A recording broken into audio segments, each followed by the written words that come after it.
ओम शांति छोटे। ओम शांति भैया। हाँ छोटे, आज तो बाबा ने ऐसा गीत लगाया था कि तुम ही हो माता पिता तुम ही हो। ये तो हम बचपन से ही सुनते आए हैं। ये तो बहुत अच्छा प्यारा सा गीत है। और आज बाबा ने कहा, बच्चों ने गीत सुना बच्चे, जब महिमा गाते हैं तो बुद्धि कहाँ जाती है? भगवान की तरफ। आज देखो बाबा अपने अलग अलग टाइटल बता रहा है। बाबा ने कहा कि आत्मा बाप को कहती है, तुम ही हो खिवैया, तुम ही हो सच्चा सच्चा पतित पावन करने वाले, तुम मैसेंजर हो, तुम आत्माओं को मैसेज देते हो, तुम पैगंबर भी हो, पैगाम देते हो। तो बाबा ने कहा वास्तव में वो मैसेज व पैगाम देते नहीं है, यह तो झूठी महिमा कर दी है। बाबा ने कहा बच्चे समझते हैं कि बाबा मनुष्य सृष्टि पर और किसकी महिमा ऐसी है ही नहीं जैसी भगवान की है। सबसे जास्ती महिमा लक्ष्मी नारायण की है, क्योंकि वो नई दुनिया के मालिक बनते हैं। बाबा ने कहा भारत में ही गॉड गॉडेस का राज्य था। कृष्ण को भी गॉड नहीं कह सकते, लेकिन कह दिया है। बाबा ने कहा भगवान एक ही है, जो भगवान भगवती ऐसे बनाते हैं। बाबा ने ये भी कहा कि जैसे सभी का ऐसा इच्छा था ना, जैसे बापूजी का इच्छा था कि अभी राम राज्य चाहिए, परंतु कोई बना नहीं सकता है शिव बाबा के सिवाय, क्योंकि मनुष्यों में कितना अहंकार है। बाबा ने कहा सभी पत्थर बुद्धि हो गए, लेकिन सत्युग में हम पारस बुद्धि होंगे। बाबा ने कहा आज कि स्वर्ग में विमान थे, बड़े बड़े महल थे, अभी तो कुछ भी नहीं है ऐसा। वहाँ इतनी वृद्धि कैसी हुई, इतनी साइंस कैसी आई? बाबा ने कहा कि अभी देखो साइंस कैसी है, फैशन भी कितना है। बाबा ने कहा बुद्धि सारा दिन फैशन के पिछाड़ी रहती है। आर्टिफिशियल सुंदर बनने में कितना खर्चा करते हैं, बाल आदि बनाते हैं, कितना खर्चा करते हैं। फैशन निकला है चित्रों से, समझते पार्वती मिसल हम भी बाल आदि बनाते हैं, ये कोशिश करने के लिए ही बनाते हैं। आगे मतलब पहले पारसी लोगों की स्त्रियां मुंह पर काली जाली पहनती थी, कोई देखकर आशिक न हो जाए। इसको कहा जाता है पतित दुनिया। ये दुनिया बहुत पतित बन गई है। देखो भैया, कल तो बाबा कह रहा था कि मैं पैगंबर हूँ, लेकिन आज कह रहा है मैं कोई पैगंबर वैगंबर नहीं हूँ। लेकिन भैया आप समझे बाबा का कहना क्या है? भैया बाबा कहता है मैं कोई अन्य धर्म स्थापकों की तरह एक एक को मैसेज नहीं देता है, लेकिन शिव शक्ति पांडव सेना बनाता है, उन द्वारा सभी को ज्ञान देता है। सही है भैया, बाबा थोड़ी एक एक को जाकर पकड़ पकड़ कर मैसेज देंगे, वो तो बड़े से बड़ा भगवान है ना। देखो भैया, आज फिर से बाबा को फैशन याद आया है। पता नहीं कौन सभा में ऐसा बैठा होगा जिनके लिए बाबा ये सुना रहा है। बाबा कहता है चित्र देखकर, पार्वती की लक्ष्मी के आदि चित्र देखकर समझते हैं मैं भी ऐसा बाल बनाऊंगा करके। भैया ये बात तो बड़ी मजेदार है, सोच के ही हंसी आ रही है। हाँ छोटे, आज बाबा ने कहा तुम ब्रह्मा कुमार कुमारियां सो देवता बनते हो। बाबा ने कहा तुम्हारे में ही ये सारा ज्ञान है। ये खुद भी कहते हैं, शिव बाबा भी कहते हैं मैं आता हूँ, बहुत जन्मों के अंत में आता हूँ।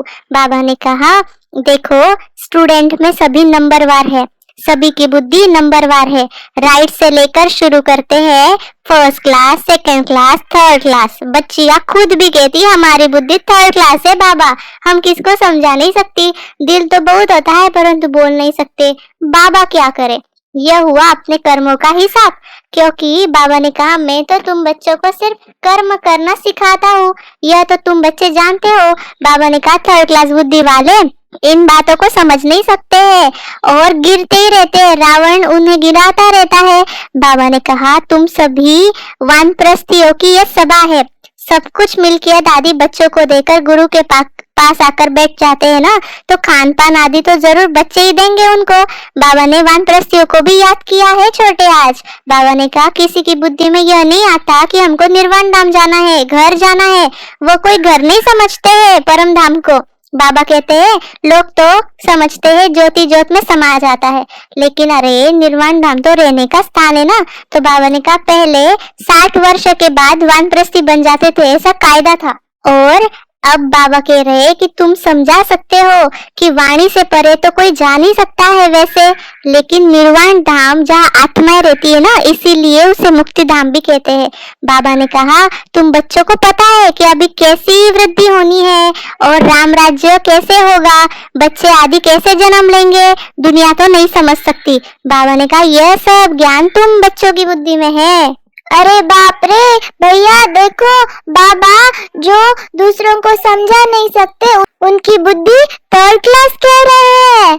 मैं तो थर्ड क्लास नहीं बनूंगा, मैं भाषण करना सीखूंगा, मिरर के सामने खड़े होके प्रैक्टिस करूंगा, मैं फर्स्ट क्लास बन के दिखाऊंगा।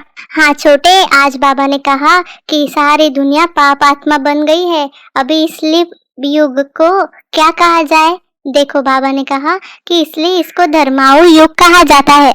बाबा ने ये भी कहा भक्ति मार्ग का कितना प्रभाव रहता है, कितनी पत्थर की मूर्तियां बनाते हैं, देखने से ही दिल खुश हो जाए, पर वह तो है पत्थर पूजा। शिव के मंदिर में कितना दूर दूर से जाते हैं पूजा के लिए, शिव का चित्र तो घर में भी रख सकते हैं, फिर इतना दूर दूर क्यों भटकना चाहिए। बाबा ने कहा तुम्हारी आँख खुली है, बुद्धि के कपाट खुले हैं, क्योंकि बाप ने नॉलेज दी है।